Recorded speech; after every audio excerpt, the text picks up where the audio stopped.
This episode contains graphic descriptions of real medical scenarios faced by real medical professionals. Listener discretion is advised. From Knowledgeable Provider, this is Critical Incident.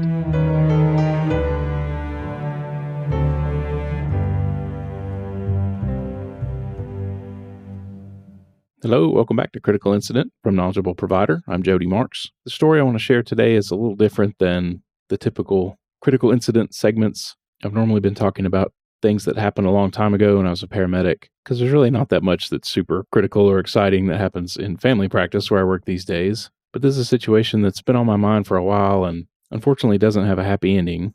It almost has no ending at all, really. It's one of these frustrating situations where there's clearly something wrong with the patient and nobody seems to be able to figure out what it is. And thankfully, this doesn't happen too often. We're pretty lucky in our area to have most of the specialties that you would need to refer someone to, and we're only a couple of hours away from academic medical centers at Vanderbilt in Nashville or UAB in Birmingham if we need expertise that we don't have in the local vicinity. And we even have patients that end up going to Mayo Clinic or Hopkins, so we can usually get an answer or at least rule out anything that would be life-threatening. Sometimes in these situations, the things that people experience or complain of are like almost more of an annoyance than anything really life-altering. And sometimes we just have to settle for ruling out all the big things and assuring people that whatever it is that is wrong with them is not going to kill them. And essentially they should probably learn to deal with it, which I'm sure is super frustrating. It's frustrating for me anytime I don't know the answer to what's going on. But in this situation, this was way more than just an annoyance, and it was very frustrating for me, and I'm sure for this patient and his family, to watch him suffer and decline without ever really getting an explanation as to why or figuring out something to do about it. So all this played out over the course of about 3 years. Initially, when I met this patient, he had not seen any medical people for several years. He's in his mid-50s. His only real diagnosis is hypertension. And initially, the only reason he came to see us was because he was having some pretty concerning symptoms. At the first visit, he reported shortness of breath, chest pain, rapid heart rate with exertion, some postural symptoms like feeling lightheaded when he was standing up. So after talking to him at that initial meeting, I knew we had some catching up to do as far as figuring out everything that was wrong with him and getting all the chronic issues that are likely to be there under control. And with the acute symptoms, of course, I'm worried about a heart problem. So I did an EKG that day, which was okay. I went ahead and ordered a stress test, an echocardiogram, and a carotid ultrasound. And I started him on a beta blocker, just thinking that if this was a heart failure or angina situation, that should help decrease the myocardial workload and help lower his heart rate that was jumping up with exertion. At our first visits, at our established visits, we typically just reserve that whole time for talking and getting the chart filled out. And it's not a physical. It's literally just a meet and greet. Hey, how you doing? But we went ahead and started these things. So 6 days later, he comes back for his first physical with us, still kind of having the same symptoms. The metoprolol seemed to drop his blood pressure too low, so he only tried it a few times and then stopped taking it. That day, he mentioned that he was also having some generalized muscle pain in his arms and legs when he's moving around. On his exam that day, he had a little bit of swelling in his ankles. He had a heart murmur, and I noted both of those things at the previous visit as well. So we do his routine labs. We get the CBC back that day, and his hemoglobin is 5. Oh, okay. Well, that explains the chest pain, the shortness of breath, the tachycardia, the pain in the arms and legs. You have no blood, sir. So we send him to the hospital. They admit him. He ends up getting 3 units of packed red cells during the course of his stay, which was 4 days. While he was there, he got a chest x-ray, which was normal, a CT of the abdomen and pelvis, which showed some fatty liver, an echocardiogram, which showed some pulmonary hypertension, and an abdominal ultrasound, which showed mild gallbladder wall thickening, mild splenomegaly, and mild fatty infiltration of the liver. An EGD that showed erosive gastritis, and a colonoscopy which showed diverticulosis. So, of course, their initial thought was that he was having a GI bleed, but they didn't find a source of it. They suggested he would benefit from a capsule endoscopy. They mentioned alcohol abuse. So he told me that he drank 4 to 6 beers every day, which is the same thing that he told the people at the emergency room when he went to the hospital. As the course of his illness went on, that kept kind of coming up. It doesn't really come through so much in reading everybody's notes, but in talking to him, he got the impression that everybody was just sort of immediately writing him off as an alcoholic and trying to attribute his issues to drinking. But as he got sicker and sicker, every time I would see him, I would ask about his drinking, and he would say, yeah, I haven't been drinking for quite a while. I haven't been drinking at all, or I'm drinking 1 beer a day. But he felt like people were still kind of immediately lumping him into the alcoholic or alcohol abuse bucket. And I never really got a sense of how accurate that was or how fair that was to him. My impression is that he was not drinking as much as everyone else seemed to think he was, and I don't think the alcohol really was the cause of much of this. But that could be wrong, of course. I don't know. Maybe I got the wrong impression from him, or maybe he got the wrong impression from everybody else, or maybe he was lying to me. I don't know, but I don't think so. I don't really think that is the answer to all of this. So anyway, also while he was in the hospital, of course, they look at the rest of his labs. They realized he was diabetic. Meanwhile, on our first set of labs that resulted the next day, his fasting glucose was 172 and A1C turned out to be 9.3. So we figured that out at the same time. So he got discharged from the hospital on metformin, as well as omeprazole and amlodipine, I assume for blood pressure. And he was supposed to go follow up with gastroenterology as an outpatient.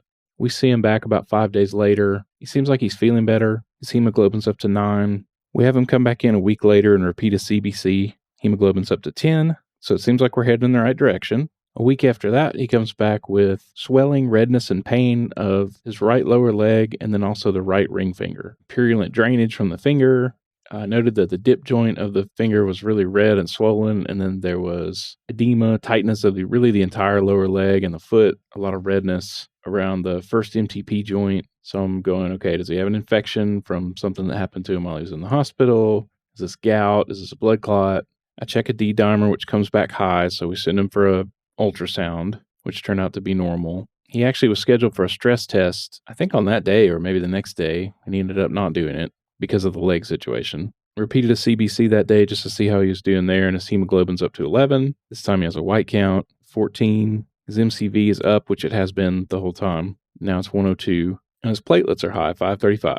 So I put him on clindamycin the day I saw him, and that ended up clearing up. He got better. We decided to send him to hematology after that visit, the thinking being that we still don't really understand why he became anemic. So of all the potential balls in the air, that seemed like the one that made the most sense to pursue more. I don't think he ever did the capsule endoscopy, and I don't think he ever went for the stress test, but he did establish with hematology. At his first visit with them, he told them that he drank 12 alcoholic beverages a week, so that's down quite a bit from 5 or 6 a day. They evaluate him and really don't find anything. They start him on some B12 and folate. His hemoglobin, when they checked it, was up to 12. The next time I saw him was about a month after the leg and finger swelling situation, complaining of knee pain and swelling in both knees that kind of alternated between the two. This is the first time he mentioned that he was taking a whole bunch of ibuprofen before we met, but he said since he got out of the hospital, he's not been taking any ibuprofen. So it could be that that was the source of his anemia. It's a GI bleed caused by NSAID use. So now he's in this situation where he's been off work for quite a while, but he's going to have to go back. So when I talked to him this day, he's like, my knee's hurting. I need you to fix it so that I can go back to work. So I go, okay, we'll try some Celebrex, celecoxib, which should be a little better on the stomach, and cautioned him to look for any kind of GI bleeding or anything with that.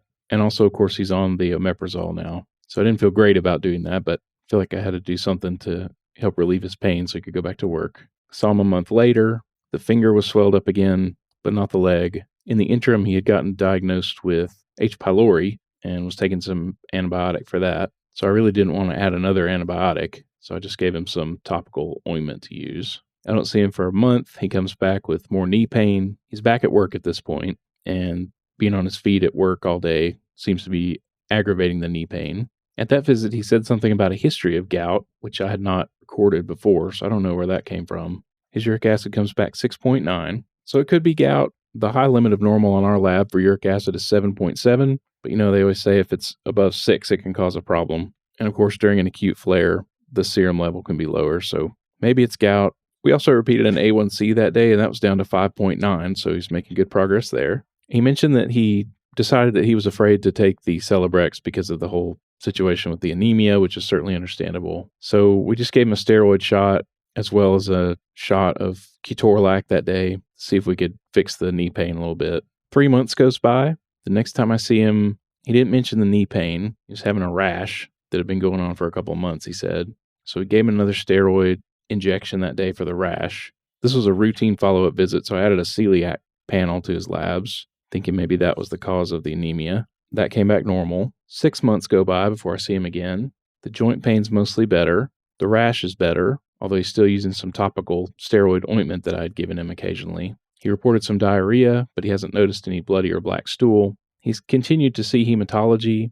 They did add a diagnosis of hereditary hemochromatosis, and they've started doing phlebotomy regularly. So he swung back the other way. That's a little confusing. But at this point, it seems like he's doing okay. I changed his metformin to the extended release version, hoping that was what was causing the diarrhea. I checked his B12 that day, which was normal. His hemoglobin was 15. His MCV was down to the normal range.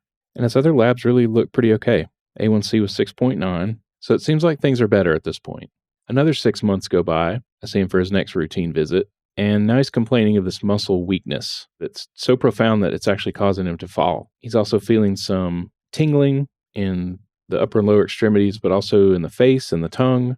In the interim, we had added an SGLT2 medication. We did it as a combo with the metformin. That ended up being too expensive, so I think he went back to just taking the metformin. But his A1C was up to 7.4, so maybe he didn't start the metformin. Maybe he just stopped. So I draw all these labs. I was thinking we were going to find some kind of deficiency that would explain the weakness. So in addition to the routine stuff, I did B12, folic acid, mag phos, and then a full iron panel. All that came back okay. So we ended up referring him to neurology. We saw him a couple weeks later complaining of ankle pain, still having the leg weakness. That day it seemed like he had probably sprained his ankle due to falling. So we gave him a little gabapentin and encouraged him to try some NSAID for that. The next time I see him is 5 months later. He did end up going to a neurologist in a different town that we have never worked with before, we're not familiar with. And he, the patient, got a really bad impression of the doctor, said he felt like he was a quack, and he didn't feel like he ought to ever go back there. But the note from the neurologist actually seemed pretty reasonable. The neurologist felt like he had signs of idiopathic progressive neuropathy, so he wanted to do an EMG. And he also noticed that he had some Parkinsonism. He noted tremor, bradykinesia, and some cogwheel rigidity, particularly of the right upper extremity. I think that is mostly what the patient took from the encounter, because he said, yeah, he told me I had Parkinson's disease, and he didn't think that was right. So there was obviously a little disconnect there. So if I had to point to one fork in the road where all this went in the wrong direction, maybe it would be there when he ended up not going back to see the neurologist again and follow through with whatever he wanted to do. So he's back at work still, but he's still having this muscle weakness. He's still falling. I documented 4 out of 5 muscle strength in all tested groups of the lower extremities. I wrote that his muscle bulk seemed generally diminished. His weight was pretty stable. He'd actually gained a few pounds since the last time I had seen him. 4 months go by. I see him with an acute respiratory infection kind of deal. A couple weeks after that, I see him back for worsening leg weakness. He's fallen several times. This day I documented 3 out of 5 strength in the lower extremity muscles, and on that day it was obvious that he had some atrophy of both the upper and lower leg muscles. His gait was really halting and unsteady that day. He really needed help to walk and to stand up from a sitting position. He had abrasions on both legs from falling. So he's clearly deteriorating here. So I go, all right, seems like we have some sort of neuromuscular kind of disease going on here. Really wish you would go back and see neurology. We'll get you started on some physical therapy. And we haven't had any brain imaging yet, so we'll go ahead and order a brain MRI while you're waiting to see the next neurologist. 2 weeks after I see him, he goes to the emergency room. Just looking at that note right off the bat, past medical history of alcohol abuse. They say he's fallen 5 or 6 times this week. He's been generally weak for 2 years, numbness in his hands and feet. And this is the other big kind of fork in the road where things clearly went in the wrong direction. There's a sentence in here that says he's not having any numbness or weakness in his lower extremities. Moving all extremities well, sensation intact in his lower extremities. There's just no way that's true. So they gave him a banana bag and they sent him home. At that point right there, I feel like his fate was sealed. I would give anything to rewind time and have him admitted to the hospital and see a neurologist at that visit. I see him back 2 weeks later for muscle weakness, this time affecting the arms and the legs. He's been going to physical therapy, but now he's like too weak to leave the house and go to physical therapy. He went to get his MRI, but he couldn't tolerate it, just felt claustrophobic while he was in the tube, so that didn't get done. The new neurologist was not scheduled for another month, so he hadn't seen them yet. One thing that came out in this visit was that he noticed that while he was taking prednisone, which we had treated him with for his upper respiratory infection that we saw him for 6 weeks before that, he noticed that the weakness seemed a little better.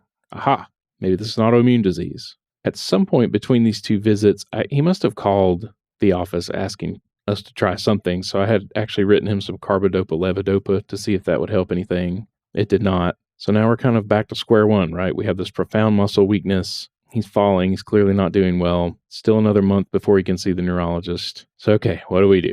Well, the prednisone helps, so let's just put you on daily prednisone until you see the neurologist. We'll try to order an MRI at the open MRI place, and maybe you'll be able to tolerate that better, a brain MRI. We'll change your physical therapy to in-home so they can come to you. Checked a bunch of labs, and this time I added a panel for myasthenia gravis and Lambert-Eaton. His other labs that day come back. The CRP is like through the roof, like 230, with the high limit of normal being 4.9. The CPK is elevated, the SED rate's elevated. So, okay, obviously this is an inflammatory situation. Maybe he has some raging autoimmune disease that's affecting the muscles. If we can get him on some steroid to hold him long enough to get him to either neurology or now maybe rheumatology, we can figure out what the hell's going on. 5 days pass, and he died.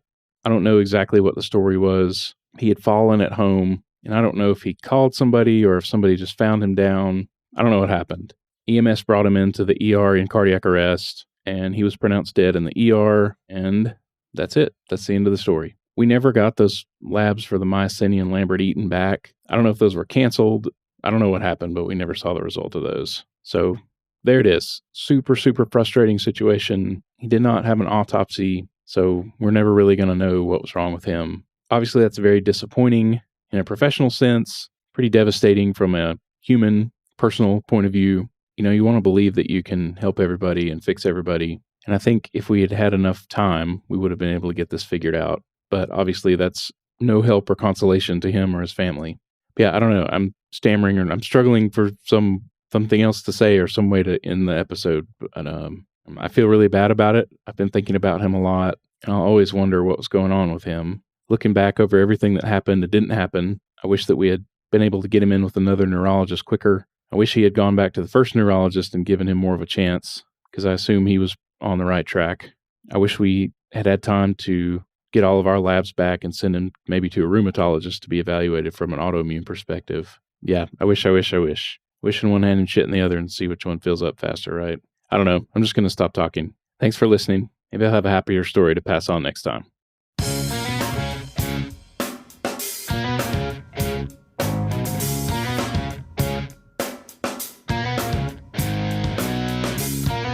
I would love to share your critical incident on the podcast.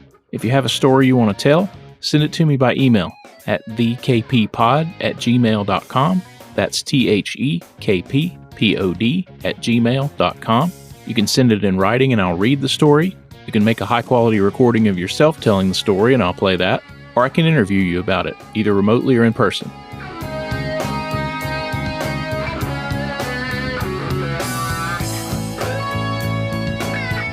Thank you for listening, and as always, stay safe, take care of yourself, and take care of your patients in that order.